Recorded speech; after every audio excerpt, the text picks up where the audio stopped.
Meditation के process में भीतर की ओर देखते रहना। बाहर की दोनों पलकें मूंदते ही भीतर जो दिखाई दे रहा है उसको देखते चले जाना। वही देखना जो स्वतः दिखाई दे रहा है। तनिक मात्र भी बाहर से कछु भी इंपोर्ट नहीं करना, कोई सपोर्ट नहीं लेना, कोई सहारा नहीं लेना। सीधा सीधा अपनी राह, अपने घर की राह को नापते चले जाना। अर्थात भीतर जो भी घटित हो रहा है तेरे सामने भीतर, उसको देखते चले जाना।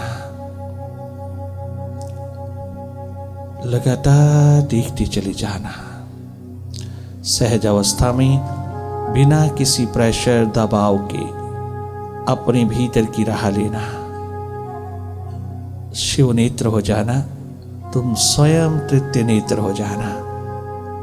अपनी सारी चेतना को, अपनी सारी कॉन्शियसनेस को, अपनी सारी ऊर्जा को उड़ेल देना तृतीय नेत्र में और देखते चले जाना।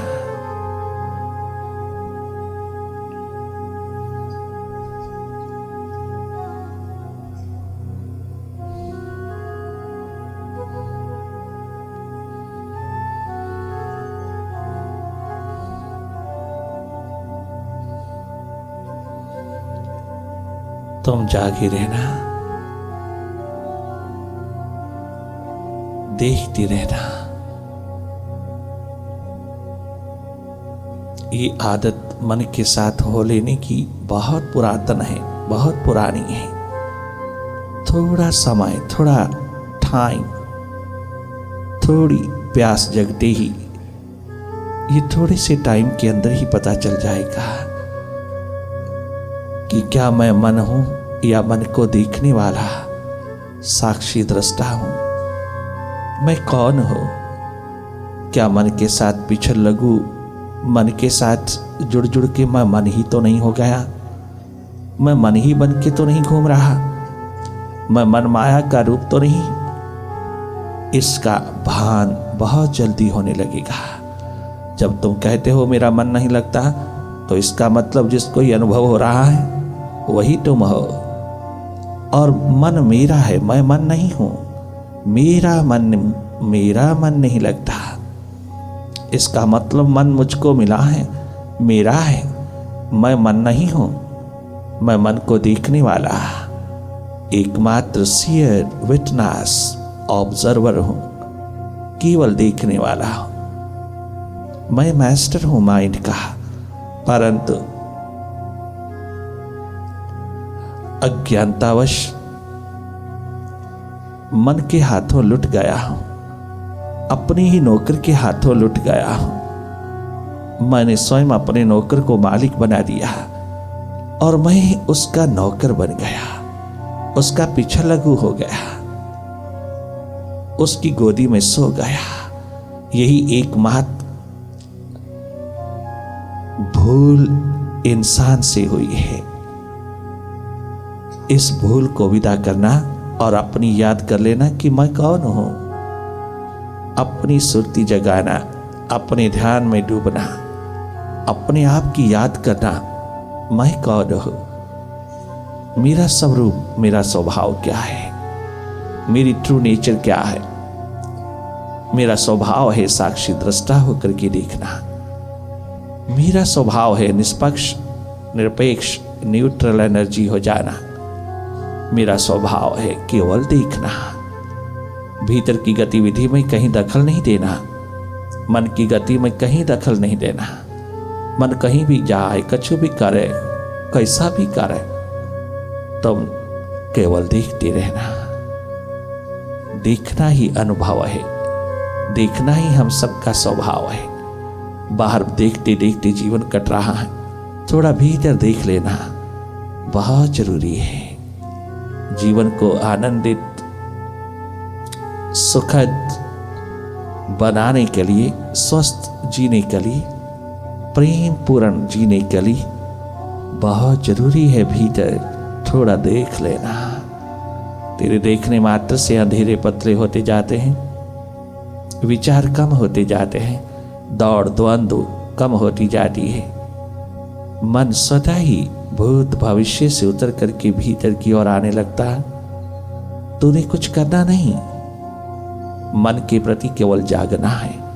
मन को रोकना नहीं, मोड़ना नहीं, दबाना नहीं, इसको समझाना नहीं, कुछ भी नहीं करना मन के प्रति।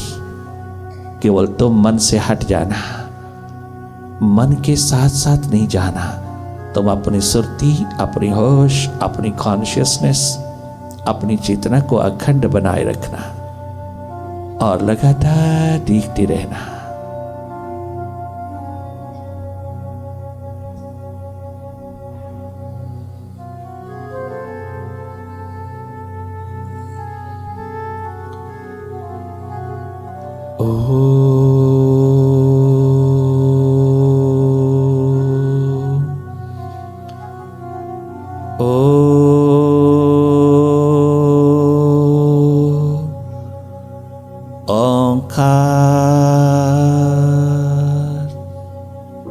गुरुवे नमः।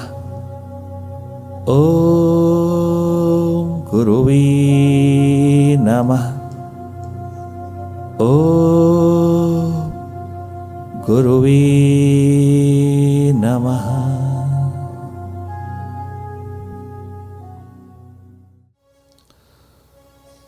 गफलत की नींद में क्यों,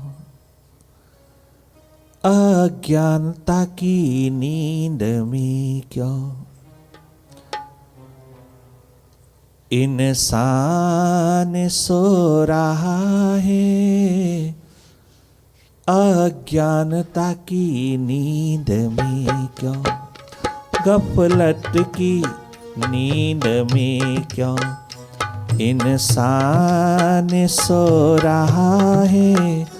दुर्लभ शरीर पाकर, दुर्लभ शरीर पाकर क्यों मुफ्त खो रहा है। दुर्लभ शरीर पाकर, दुर्लभ शरीर पाकर क्यों मुफ्त खो रहा है। दुर्लभ शरीर पाकर।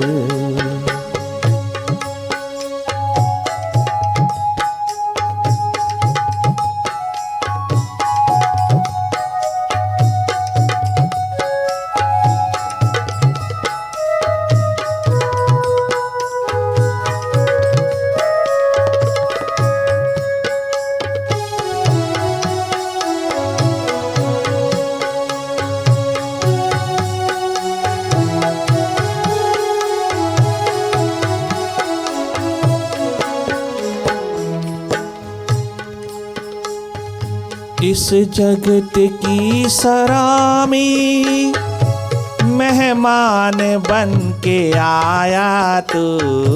इस जगत की सरामी मेहमान बन के आया। इस जगत की सरामी मेहमान बन के आया। अपना न कुछ भी तेरा, सब कुछ है यहाँ पर आया। अपना न कुछ भी तेरा, सब कुछ है यहाँ पर आया। बेगानी माल पर क्यों, बेगानी माल पर क्यों मदहोश हो रहा है। बेगानी माल पर क्यों मदहोश हो रहा है। दुर्लभ शरीर पाकर, दुर्लभ ये तन पाकर क्यों मुफ्त खो रहा है। दुर्लभ श्वास पाकर, दुर्लभ शरीर पाकर क्या मुफ्त खो रहा है दुर्लभ शरीर पाकर।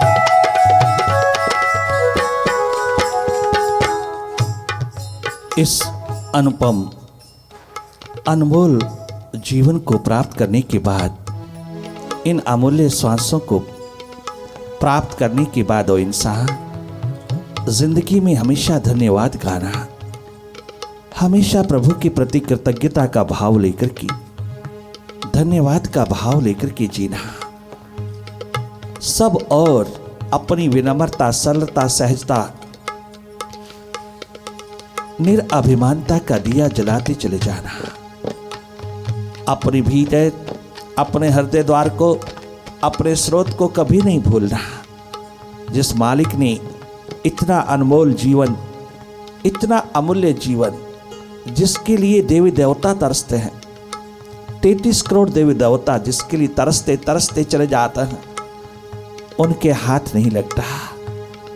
और अकारण परमात्मा ने तेरे पे अपनी ग्रेस, अपनी करुणा बरसा दिया और अद्भुत अनमोल जीवन, अनुपम जीवन, अद्वितीय जीवन अपने हाथों से बना करके तेरे हाथ थमा दिया है। तुझे भेजा है केवल मात्र अकेला नहीं, वो स्वयं तेरे भीतर बैठ करके तेरे साथ, तेरे संग में आया है। तेरे जीवन की गाड़ी को स्वयं चला रहा है। वो स्वयं बनाता है, स्वयं चलाता है, स्वयं निर्माण करता है, स्वयं परिजर्व करता, स्वयं सब खेल खेलता हुआ एक दिन इस कुल्ली को छोड़ के चला जाता है। जाता कहीं नहीं, वहीं एकमात्र कॉमन फॉर्म में शांत हो जाता है। इस अनमोल जिंदगी को पाकर के हर हालात में तो उस प्रभु के प्रति, अपने विराट के प्रति, अपने निर्माता के प्रति, अपने निर्माणकर्ता के प्रति समर्पित रहना। कभी भीतर अहंकार ना आए, अभिमान ना आए।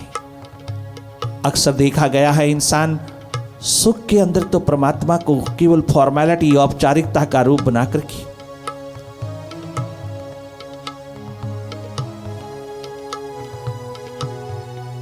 अपने सुखों को भोगता हुआ चला जाता है। वो केवल एक मात्र फॉर्मेलिटीज, एक औपचारिकता निभाता हुआ एकमात्र प्रभु से और मांगता हुआ चला जा रहा है।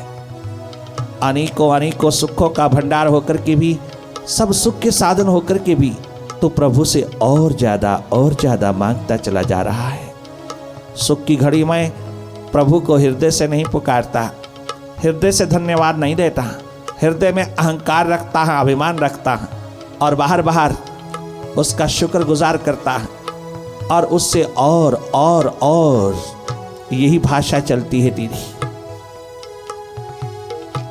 भीतर से तूने कभी उसकी कृतज्ञता की भावना को लेकर के धन्यवाद नहीं किया, कभी तूने उसको अपने हृदय से याद नहीं किया। जब भी गया है उसके द्वार पर और मांगने गया है, उसका धन्यवाद, उसका शुक्र गुजार किया है तो मन बुद्धि से किया है, हृदय से नहीं किया। अगर हृदय से किया होता तो वो सुख की घड़ी भी तेरे को सत्य के द्वार पर खड़ा कर देती, तेरे को स्वयं स्वरूप में उतार देती, तुझे सदा सदा का मालिक बना देती, बार बार जाना ना पड़ता। तेरे भीतर स्वयं प्रभु प्रकट हो जाता, सदा सदा के लिए विराट तेरे में उतर आता। और जब विराट क्षुद्र में उतरता है, जब वो सागर बूंद में उतरता है, जब वो महासूर्य किरण में उतरता है, उस दिन तो पूर्ण होता है। उसी दिन ये असंभव घटना जब घटित होती है संभावना बनकर के, उसी दिन तो सदा सदा का एक सितारा बनकर के दमकता है, आबाद हो जाता है। उसकी चाहना में उतरा जो भी जी रहा, उसके द्वार पर कभी दुख व्यापा नहीं, उसको दुख छू नहीं पाया भीतर, उसके भीतर कभी दुख उतर नहीं पाया, कभी कोई किसी प्रकार का भिखारीपन, दरिद्रता, गरीबी का दौर नहीं उतर पाया। वहां कोई अंधेरा नहीं रहा, अंधकार नहीं रहा। परंतु अक्सर देखा है लोगों को सुख की घड़ी में फॉर्मेलिटीज, औपचारिकताएं निभाते हैं प्रभु के द्वार पर, धर्म के द्वार पर, और जब दुख की घड़ी आती है तो कांपते कांपते उसके द्वार पर जाते हैं, अनेकों प्रार्थनाएं गाते हैं, अनेकों अखंड पाठ रखते हैं, अनेकों पूजा पाठ करते हैं, हवन यज्ञ करते हैं। दुख की घड़ी में उसको पुकारते हैं और रुदन पे रुदन उतर आता है। दुख की घड़ी में अपने दुख को दूर करने के लिए हम कभी प्रभु के लिए रोए नहीं। दुख की घड़ी में, दुख की घड़ी में तो हम अपना ही रोना रोता है। हम प्रभु की प्यास में डूब करके अपने रुदन को अपनी दो आंखों में सागर को कभी छलकाया नहीं। दुख की घड़ी में कभी नहीं छलकाया। दुख की घड़ी में अगर रुदन उतरता है तो अपने दुखों को दूर करने का रोना होता है। ये रोना धोना अपने शिकवे शिकायतों से भरा हुआ अपने दुख को दूर करने के लिए परमात्मा के द्वार पर बैठा है। दुख की घड़ी में अगर तुमने उठाई अपनी प्यास तो वह दुख भी सुख बन जाता है। दुख की घड़ी में भी वाह वाह, वेलकम, स्वागत, सुख सपना दुख बुदबुदा, सुख सपना दुख बुदबुदा दोनों है मेहमान, सबका आदर कीजिए जो भेजे भगवान। क्योंकि तू मेहमान बन के आया, इस जगत की सराह में मेहमान बन करके आया है, पथिक बन के आया है, राही बन करके आया है, एकमात्र यात्री है, यात्री निवास में ठहरा है। ये शरीर भी धर्मशाला का रूप, 9 द्वारों का एकमात्र महल धर्मशाला, जिसमें जीवात्मा तो स्वयं निवास कर रहा है। एक यात्रा पे उतरा है, जीवन की यात्रा पर उतरा है। यहां कछु पकड़ने योग्य नहीं है। ना तो अपने शरीर को पकड़ना, ना शरीर के सामान संपत्ति संतान को पकड़ना, ना शरीर के संबंध को पकड़ना, ना शरीर के अन्य अन्य पहलुओं को किसी तरह से भी पकड़ने की कोशिश करना, क्योंकि शरीर को ही नहीं पकड़ना।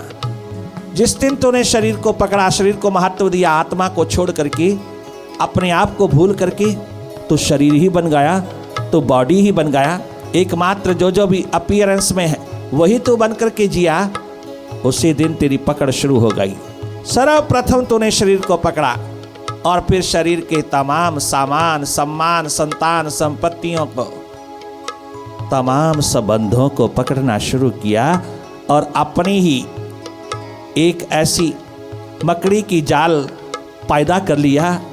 जैसे मकड़ी स्वयं सारा जाल फैलाती है, ऐसे तूने स्वयं फैलाया अज्ञानतावश, गफलत की नींद में, अज्ञानतावश। परंतु थोड़ा सा भी तेरे को चानना होते ही, थोड़ा सा तुझको भीतर का जागरण मिलते ही, थोड़ा सा टच किसी सत्संग का मिलते ही तुझे पता चलता है कि ये जाल काटा भी जा सकता है अगर थोड़ी सी प्यास की कटार पैदा की जाए, थोड़ा सा प्यास का आलम जगाया जाए, थोड़ा सा प्रभु की ओर उन्मुख होकर के उसका धन्यवाद, उसके प्रति कृतज्ञता का भाव, उसके प्रति वफादारी का रूप बनकर के जिया जाए, तो ये जाल कट सकता है जो मेरे हाथों से बुना गया है। ये सारा का सारा जाल माया का, मन माया का काटा जा सकता है अगर मैं थोड़ा प्रभु के सहारे हो जाऊं, मैं थोड़ा उसकी ओर उन्मुख हो जाऊं, मैं थोड़ा सा अपने भीतर की राह पर उतर जाऊं, जहां ये जाल मन की मकड़ी का बना है, मन माया ने पिरोया है। इसको विदा करने के लिए मैं थोड़ा भीतर जागूं, थोड़ा जागरण की कटार पैदा करूं, कट जाएगा सब, तेरे हाथों से कटेगा, तेरे हाथों से निर्मित हुआ है, तेरे हाथों से कटेगा। परंतु दुख इस बात का है कि तुम कभी सुख में उसको अपना धन नहीं बनाते, उसको तुम अपनी संपदा नहीं बनाते, उसको तुम अपना मालिक नहीं समझते। सुख की घड़ी में जब इंसान अहंकार अभिमान में डूब जाता है, उसी समय सुख की घड़ी में उसे मनोरोग और हृदय रोग भी छूता, पकड़ता। जब वो संसार को पकड़ता है तो मनोरोग भी पकड़ेगा, फिर उसको हृदय रोग भी पकड़ेगा। अहंकार अभिमान की मूर्ति बनकर के चलने वाला कोई भी इंसान मनोरोगों से, हृदय रोगों से आजाद नहीं हो सकता, चाहे वो कितना सात्विक हो। अगर भीतर अहंकार, ईगो का अंधेरा है, अस्मिता का अंधेरा है, तो ये बीमारियां पकड़ेंगी। ये बहिर्मुखता के अंतर्गत पैदा होने वाली तमाम मनोरोग, हृदय रोगों की बीमारियां घर कर जाएंगी। ये उसके परिणाम स्वरूप जरूर तेरे द्वार पर आएंगी। करना क्या चाहिए? दुख की घड़ी में नहीं, सुख की घड़ी में प्रभु को याद करना चाहिए। तो फिर दुख की घड़ी में भी उसका सब स्वीकार होता जाएगा। उसका भेजा हुआ हर हालात अपने आप स्वीकृत होता जाएगा, अपने आप स्वीकार होता जाएगा सहज में। अगर हमने सुख की घड़ी में अपनी प्यास जगाई, सुख की घड़ी में उसको आवाज लगाई, सुख की घड़ी में लालच और दुख की घड़ी में भय, इन दो स्थितियों के अंदर हम प्रभु का भजन करता है, हमें प्रभु से कोई प्रेम नहीं है, कोई प्यार नहीं है, कोई मोहब्बत नहीं है अपने परम पिता से। उसे देखने की कोई प्यास नहीं है, कोई दर्द नहीं है अपने परम पिता से पुनः मिलने का। जन्मों जन्मों से बिछड़े हैं जिस परम पिता की गोदी से, इतनी दूरियां और इतनी देरियां जिसके द्वार से पैदा हो गई हैं, उस तक पुनः पहुंचने के लिए कोई दर्द, कोई प्यास, कोई पीड़ा नहीं उठी, कोई प्रेम का दिया नहीं जला उसके प्रति। मैंने सदा सदा उसके प्रति पीठ ही किया। मैंने अपने आप से, अपनी आत्मा से, अपने स्वरूप से, अपने प्रभु से कभी प्रेम नहीं किया। मैंने प्रेम संसार के पदार्थों से ही किया, धन से किया, पद से किया, पदार्थ से किया, प्राणी से किया। क्यों? देख लेना, उन्हीं से हुआ। अगर बैंक बैलेंस हाथ से निकल गया, हार्ट अटैक हो गया। अगर पदार्थ हाथ से निकल गए, हार्ट अटैक हो गया। और अगर कोई कुर्सी छिन गई, कोई पद छिन गया, कोई छोटी छोटी संस्था का कोई सेक्रेटरीशिप, प्रेसिडेंटशिप ही छिन गया, तो सारी सारी रात नींद नहीं आती। बाहर से तूने कितना मुंह खोटा पहन रखा है पॉपुलैरिटी का, अपनी पोजीशन का, अपनी इंडिविजुअलिटी का, अपनी पर्सनालिटी का। बाहर से मुंह खोटा पहन रखा, भीतर कुछ भी तो नहीं है, पूरी गरीबी है भीतर। कितना गरीब हो जाता है तू भीतर से जब तेरा बाहर कछु छीन जाता है। अगर प्रभु कुछ छीन लेता है तो भी, और अगर संसार छीन लेता है तो भी, अगर अपने आप कछु छीन जाता है तो भी, ये तेरी आत्मा की कीमत है। तूने कब अपनी आत्मा से, अपने आप से प्रेम किया है? तूने कब चाहा है अपने आप को? तूने कब चाहा है अपने ज्योत को, अपने प्रकाश को? तूने कब चाहा है अपने स्वरूप को? तूने कब चाहा है शांति, आनंद, मस्ती के द्वार को? तो सदा संसार की ही पद, पदार्थ, प्राणी, पैसा, प्रतिष्ठा के पीछे भागा और तेरे हाथ कछु लगा नहीं। जितना भागा उतना ही वो भागते गए तेरे से, उतना ही तेरे से वो दूर होते चले गए। जितना तो उनके लिए भागा, वो उतना ही तेरे आगे आगे भागे। तेरा हाथ कुछ नहीं लगता। और अगर तू थोड़ा भीतर जाग करके अपने से प्रेम करके, अपने से जुगलबंदी करके बाहर जिए, तो बाहर भीतर तेरा संवरे, बाहर भीतर तेरा आबाद होए, बाहर भीतर तेरे हाथ लगे, बाहर भीतर सुख, शांति, आनंद, मस्ती, स्वास्थ्य का आलम जग जाए। अगर तू थोड़ा भीतर जागे, अपने मन, अपनी ईगो, अपने अहम, अपने अहंकार के प्रति जागे, तो घर घर स्वर्ग हो जाएगा। हर परिवार स्वर्गमय हो जाएगा, हर परिवार स्वर्ग में उतर आएगा। जब जरूरत नहीं तब करना प्रभु का भजन। अभी तो जरूरत नहीं, बुढ़ापे में करेंगे। जैसे गारंटी लेटर लेके आया है, श्योरिटी लेके आया है, इंश्योरेंस करवा के आया है बुढ़ापे की। जैसे कि जवानी के बाद जरूर ही बुढ़ापा आएगा क्या? और अगर आएगा भी तो आज तक बुढ़ापे में किसने भजन किया है? तेरे सामने है बुढ़ापे रुलते हुए। किसने किया है प्रभु के साथ अपनी जुगलबंदी का? अपने प्रेम का किसने किया है, अपनी प्यास का वह संबंध किसने जोड़ा है, किसने नाता, किसने डोरी बांधी है बुढ़ापे में। वो शिकवा शिकायतों से भरा हुआ अनुभव का सौंदर्य यूं ही लुट जाता है। नहीं, कोई गारंटी नहीं इन श्वासों की, कोई गारंटी नहीं जीवन के समय की, कोई गारंटी नहीं अगले कदम की, अगले श्वास की। इसलिए हम क्यों डींगे मार के अहंकार करते हुए, अभिमान करते हुए हम अपने चुनाव के अनुसार अपनी भाषा बना लेते हैं। हम क्यों उसको पीट कर देते हैं जो सदा सदा से अपना है, सदा सदा से अपना है। क्यों सुख की घड़ी में याद करना है, सुख की घड़ी में उसको पिरो लेना है जीवन की सुई में, सुख की घड़ी में है। भीतर तनिक मात्र अहंकार नहीं आने देना, कोई पकड़ नहीं रखना, तनिक मात्र पकड़ ना रहे सुख की घड़ी में। सुख का भी कोई भरोसा थोड़ो ही है, कब तक रहेगा। और जब तक ठहरा है हम उस सत्य स्वरूप को पुकार लाएं, हम उस आनंद मस्ती को बटोर लें, हम उस खजाने को खोल लें जो दुख में भी काम आएगा, जो प्रतिकूलता में भी काम आएगा, जो बिछोड़े की घड़ी में भी काम आएगा, जो हर तरह की हालात में काम आएगा। हम सुख की घड़ी में अपने भीतर का दिया, भीतर की ज्योत जला लाएं। पता नहीं क्योंकि ये सुख कब तक रहेगा, कौन जाने कैसा हो, कब कहाँ किस समय गुजर जाए अपने द्वार से, कौन पकड़ सकता है। अनुकूल हालातों को, सुख की घड़ी को कौन पकड़ा, किसने पकड़ा। अरे राजा दशरथ नहीं पकड़ सका, अयोध्या का बादशाह नहीं पकड़ सका।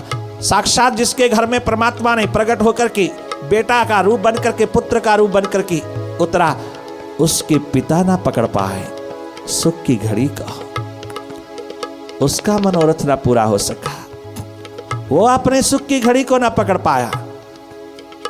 औरों की तो बात ही क्या है। सुख में प्रभु हर समय तेरे लबों पर नहीं, तेरे श्वास प्रति श्वास में समा जाए, उसका धन्यवाद, उसकी प्रति कृतज्ञता के भाव में डूब करके उसका होकर के तू जीने लगे, ना कि भिखारी बना रहे। नहीं, धन्यवाद धन्यवाद करके जीना।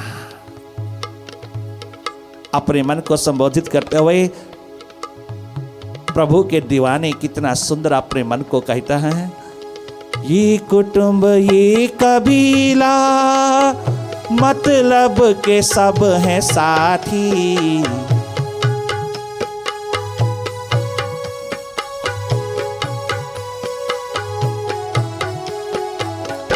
ये कुटुंब ये कबीला मतलब के सब हैं साथी।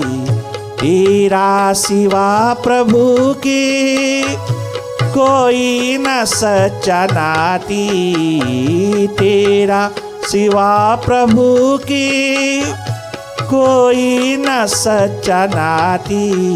ममता का बोझ ना है, अज्ञानता का बोझ ना है, सिर अपने ढो रहा है। ममता का बोझ ना है, क्यों सिर पे ढो रहा है। दुर्लभ शरीर पाकर, दुर्लभ ये तन पाकर, क्यों मुफ्त खो रहा है। दुर्लभ श्वास पाकर, दुर्लभ शरीर पाकर, क्यों मुफ्त खो रहा है। दुर्लभ शरीर पाकर।